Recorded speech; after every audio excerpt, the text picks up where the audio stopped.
आपको non current investments दे रखा है करंट ईयर में ₹90,000, प्रीवियस ईयर में ₹50,000। और एडिशनल इन्फॉर्मेशन में आपको ये कह रखा है कि नॉन करंट इन्वेस्टमेंट जिसकी कॉस्ट ₹30,000 थी, उसको आपने ₹40,000 का बेच दिया ड्यूरिंग द ईयर। और जो ये गेन हुआ है आपको on the sale of this investment, उसको आपने कैपिटल रिजर्व में ट्रांसफर कर दिया। ठीक है बच्चों, तो इतनी इन्फॉर्मेशन से ही आपको एक तो ये पता करना है कि इन्वेस्टमेंट खरीदी कितनी गई होगी ड्यूरिंग द करंट ईयर, और साथ साथ इस नॉन का इन्वेस्टमेंट का ट्रीटमेंट आपको शो करना है in the cash flow statement, कि इन्वेस्टमेंट की परचेज कहाँ शो की जाएगी, सेल कहाँ शो की जाएगी, उस पर होने वाला गेन या लॉस कहाँ शो किया जाएगा। तो उसके लिए हमें पहले बनाना पड़ेगा बच्चों नॉन करंट इन्वेस्टमेंट अकाउंट। और ये कैसे बनेगा, आइए देख लीजिए। जब आप ये नॉन करंट इन्वेस्टमेंट अकाउंट बनाएंगे बच्चों, तो जो प्रीवियस ईयर बैलेंस है उसे यहाँ लिख दीजिए, टू बैलेंस ब्रॉट डाउन 50,000। और जो करंट ईयर बैलेंस है उसे लिख दीजिए बाय बैलेंस कैरिड डाउन 90,000। अब जिस इन्वेस्टमेंट को आपने जो थी तो 30,000 की मगर बेचा था 40,000 का, तो उसको आप जो है उसकी सेल को तो यहाँ लिख दीजिए बच्चों, जितने प्राइस पे उसे बेचा है। और उससे होने वाला गेन जो है वो नॉन करंट इन्वेस्टमेंट अकाउंट में डेबिट साइड लिख दीजिए कैपिटल रिजर्व के नाम से। आमतौर पे ये गेन जो है वो statement of profit and loss में जाता है, बट इस पर्टिकुलर क्वेश्चन में आपसे कहा गया है कि ये गेन ऑन सेल जो है कैपिटल रिजर्व में ट्रांसफर किया गया था, दैट्स वाई हमने यहाँ कैपिटल रिजर्व क्रेडिट किया है। ठीक है बच्चों,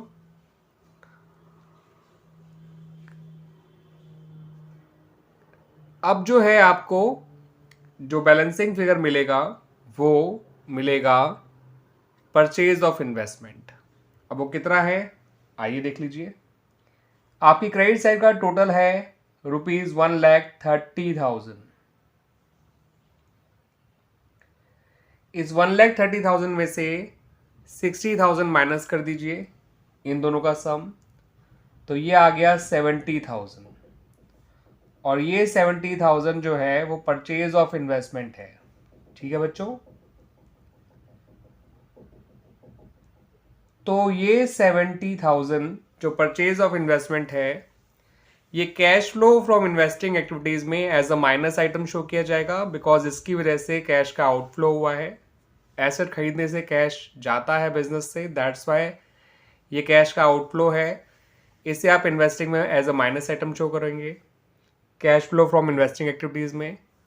और ये जो सेल हुई है इन्वेस्टमेंट की, ये आपका cash flow from investing activities में ही as a positive item show किया जाएगा, बिकॉज इसकी वजह से कैश का इनफ्लो हुआ है इनटू द बिजनेस। बाकी ओपनिंग बैलेंस क्लोजिंग बैलेंस आप कहीं मत शो करिएगा नॉन करंट इन्वेस्टमेंट का, प्रीवियस ईयर और करंट ईयर बैलेंस या नहीं। और ये जो गेन है जिसे आपने कैपिटल रिजर्व में ट्रांसफर किया है, ये कैश फ्लो स्टेटमेंट में कहीं नहीं आएगा। इस बात को याद रखिएगा बच्चों। ये गेन कैपिटल रिजर्व में ट्रांसफर करा गया है, तो ये gain on sale of investment non current investment का कैश फ्लो स्टेटमेंट में किसी भी एक्टिविटी के अंदर शो नहीं किया जाएगा, ना गेन ना ही ये कैपिटल रिजर्व। ठीक है, आमतौर पर जितने भी रिजर्व्स होते हैं वो हम cash flow from operating activities में प्लस क्या करते हैं टू द प्रॉफिट, बट इस कैपिटल रिजर्व को प्रॉफिट में प्लस नहीं किया जाएगा, क्योंकि ये कैपिटल रिजर्व आपने बिजनेस के profit earn during the year से नहीं बनाया, बल्कि कैपिटल गेन से बनाया है जो आपको इन्वेस्टमेंट पे हुआ है इन्वेस्टमेंट के बेचने पर। और आमतौर पे हम gain on sale of any asset को cash flow from operating activities में माइनस आइटम के तौर पे शो करते हैं, बट यहाँ पर हम उसको नहीं शो करेंगे क्योंकि ये गेन प्रॉफिट में ट्रांसफ़र नहीं करा गया है। ठीक है बच्चों, तो इस बात का ध्यान रखिएगा। सिर्फ परचेज और सेल जाएंगे, परचेज जाएगा इन्वेस्टिंग एक्टिविटीज़ में माइनस आइटम में, और सेल भी इन्वेस्टिंग एक्टिविटीज़ में ही जाएगा एज ए माइनस आइटम। ठीक है बच्चों।